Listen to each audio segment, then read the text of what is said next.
It's Mr. Borges on Wednesday, March 25th. So for the grade 10 class, if you do have questions about our marks, please email me. If there's something you see in the news that you want covered, please email me. You can reach out to me on Zoom if you need more help with the course. Have been getting some questions, can I make up work? Yeah, that would be great. This would be an excellent time to do that. I will mark it if you hand it in. Just when you hand it in, email it. So I'm going to talk a little bit about aggregate supply and aggregate demand, how that relates to what's happening in the economy right now. When you hear, hey, the overnight interest rate has been lowered, or you hear about a stimulus package, or you hear about Trump wants to open up the economy by Easter. What exactly does that mean? How would that look on our supply and demand graphs? So if you don't, if you're not sure about supply and demand, go back to that lesson from October, review it. It's in the Google Classroom, and I would ask you, after watching this, what do you think the government should do and why? That would be the question that I would leave you with. So on to aggregate supply and aggregate demand. So, thought there's been some talk about what the government of Canada, what the government of the US should do, what the Bank of Canada, what the US Treasury should do, and I wanted to show you why that would affect the economy. So the government, when the economy struggles, has ways to intervene. Sometimes they use the term levers, but it's also limited because the businesses and the consumers are the ones who have to actually spend the money. But here's what we're talking about. So you might have heard, will COVID-19, the coronavirus, will it trigger a recession? Will it trigger a great recession? Or will it induce a depression? So a recession is 2 consecutive quarters of negative economic growth. So if January to March is negative and then April to June is negative, that's a recession. Even if it's just a negative a little bit, that's the textbook definition. Now, a great recession would be extremely negative growth. A depression would be big negative growth over a long period of time, but technically the term recession means that the economy declines for 2 straight 3-month periods, which seems inevitable.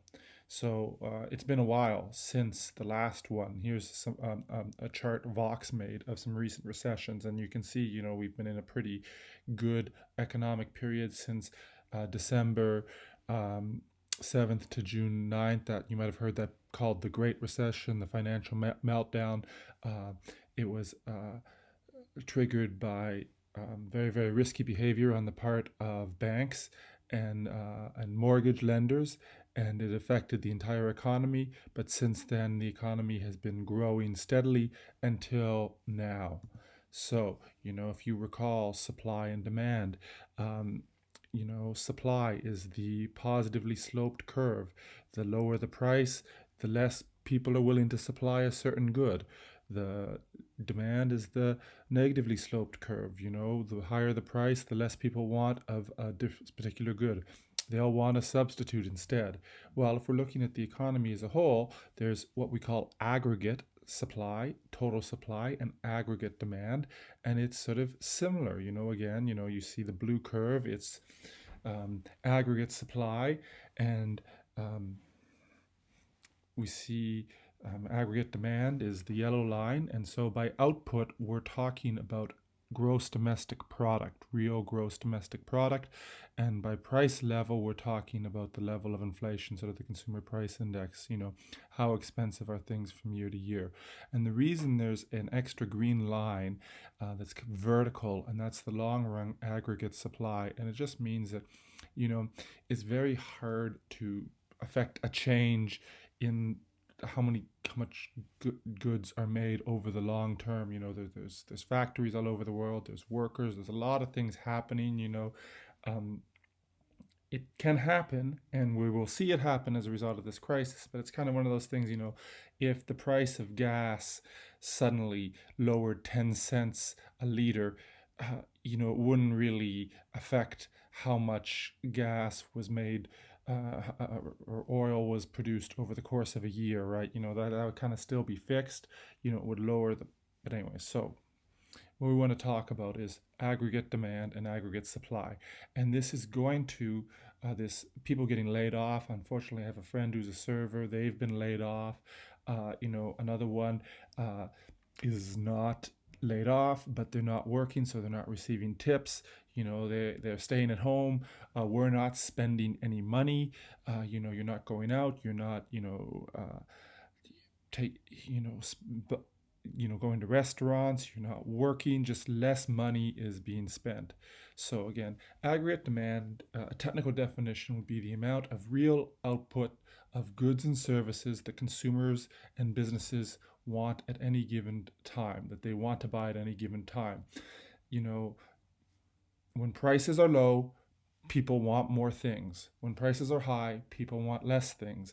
And right now, people, as a demand shock, people like suddenly want a whole lot less, because if you've just lost your job, you want less. If you can't go out to buy things, you would want less. If stores are closed and you can't buy them, you want less things, you spend less money. So we're going to see aggregate demand just shift to the left and decline. And just a textbook definition of aggregate supply: the quantity of output that firms are willing to supply in response to the demand. As demand increases, firms react by raising their prices. We all notice, hey, when Raptors tickets were popular last year, they went through the roof price wise, and then they will also respond by, producing more, although that does take a little longer.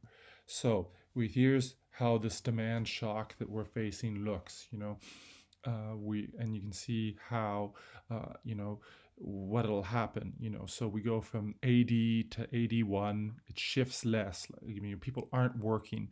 They aren't able to spend their money. They're worried. They're thinking, should I save money?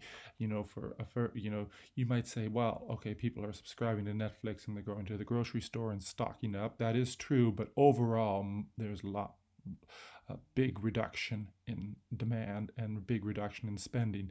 So you'll see, okay, we go from a certain output at A and a certain price level, and then it's going to go down to B. And, so over time, that green long run aggregate supply curve will move over there. But what governments are trying to do is avoid that, so to keep things where they are. So what's happening when people want less, there's less demanded, and then the economy's like dropping a stone in a pond. There's not only the stone, that initial dollar that's spent, but then the store uses it to buy goods. The store uses it to pay workers. Those workers go and they buy other things, and they buy groceries, and those grocers pay farmers. The money keeps getting recycled. So small changes can have a big impact. So we are having a huge demand shock. So what should the government do?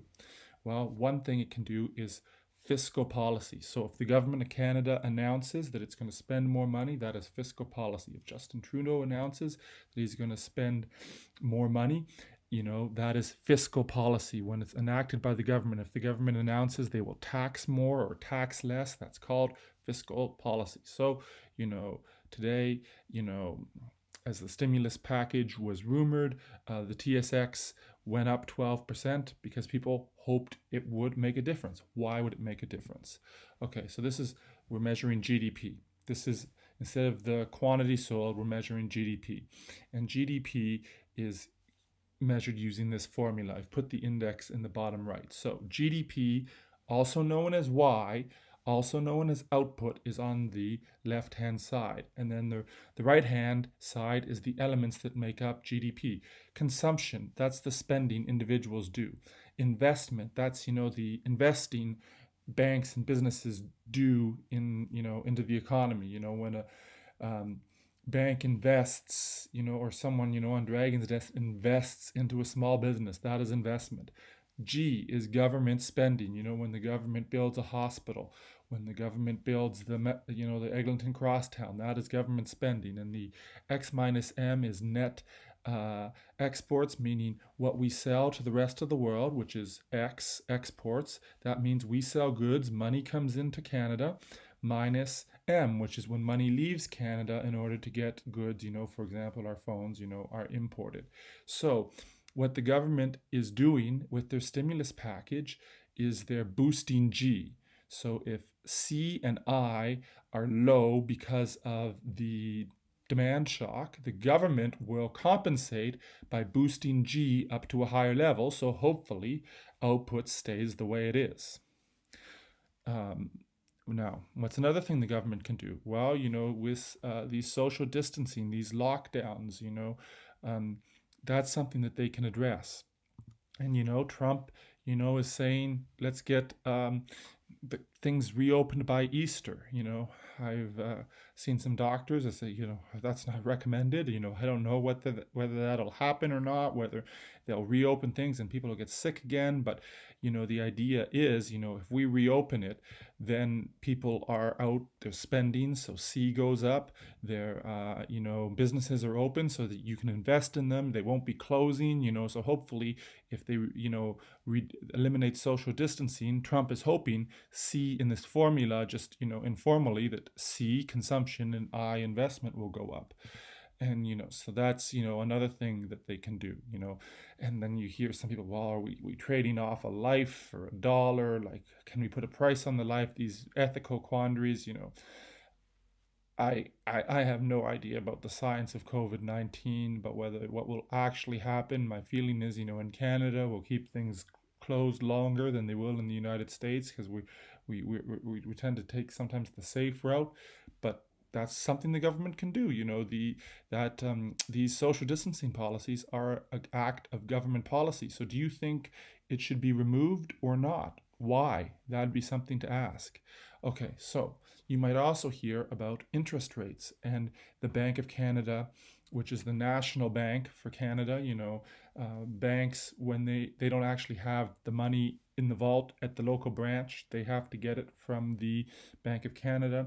And there's what they call an overnight rate, which is kind of the prime rate. So when the Royal Bank, when TD, when Scotiabank are borrowing money from the Bank of Canada to meet their obligations, this is the amount that they are paying. And there's a similar federal bank in the U.S. It's the U.S. Federal Reserve. It's set by the U.S. Treasury Department. It's kind of independent, but kind of influenced by it. They play a bit of a political game. So it has slashed interest rates to zero. Why slash interest rates to zero? Well, if the interest rate is high and the Royal Bank has to pay a high interest rate to get that money from the Bank of Canada, it will charge consumers a high interest rate for their mortgages and their business and their car loans. So there'll be less loans happening.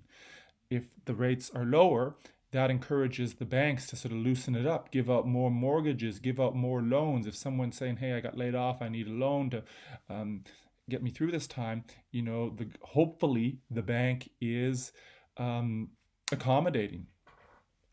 Here's what we're talking about. We're talking about putting more money into the economy. So if this dotted line is our first, situation, again, money, has a supply and demand graph. However, the price is the interest rate, called I, and the x-axis is the aggregate output, which we've been calling Y. So the higher the interest rate, the lower the output. Why is that so? Well, if the interest rate's high, we tend to save our money, invest it, take it out of the economy and hold it so that it grows. And when in a future time, we have more money. When the interest rate lowers, hey, why not spend that money? Why not put it into the market and buy things? Why not invest in businesses?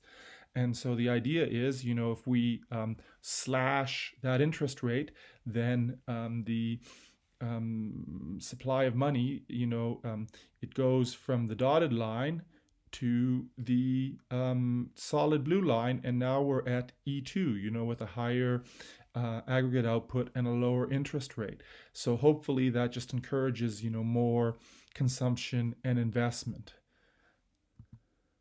And then, hopefully that involves, kind of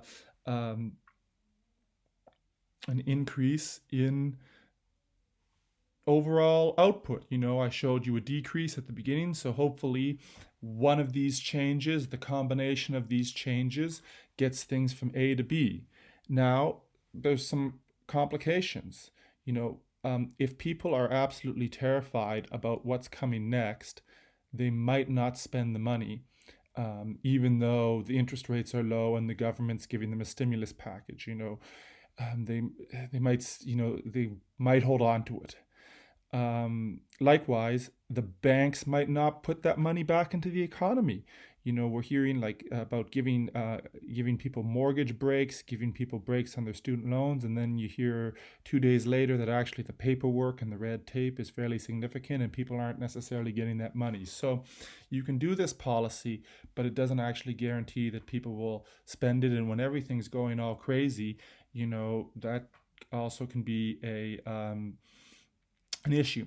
And then also the way that the sort of supply curve works is it kind of the slope increases and things get to the point where changes, in price level don't make a big change in output. So if we go from A to B, okay, well, we've increased prices, we've increased output, we're back to where we're starting at. But if we're above B, we can make a big change in prices, but it actually is very, very small change in real life. So we're doing all this activity, but we're at the part of the supply curve where it's not going to make a big difference, and so you don't see the effect. So I encourage you to sort of record a response or type a response in the comments. What do you think the government should do? Why do you think that's a good idea? Pick, one of the three options and maybe get some real evidence. Maybe there's a news story you have read that you can share with the class. And then, again, we can keep learning from this, and it gives you a little bit of a preview of some of the economics you can take in grade 11 and 12. And please, I'd love to hear you record a response and send it in, or to post a comment.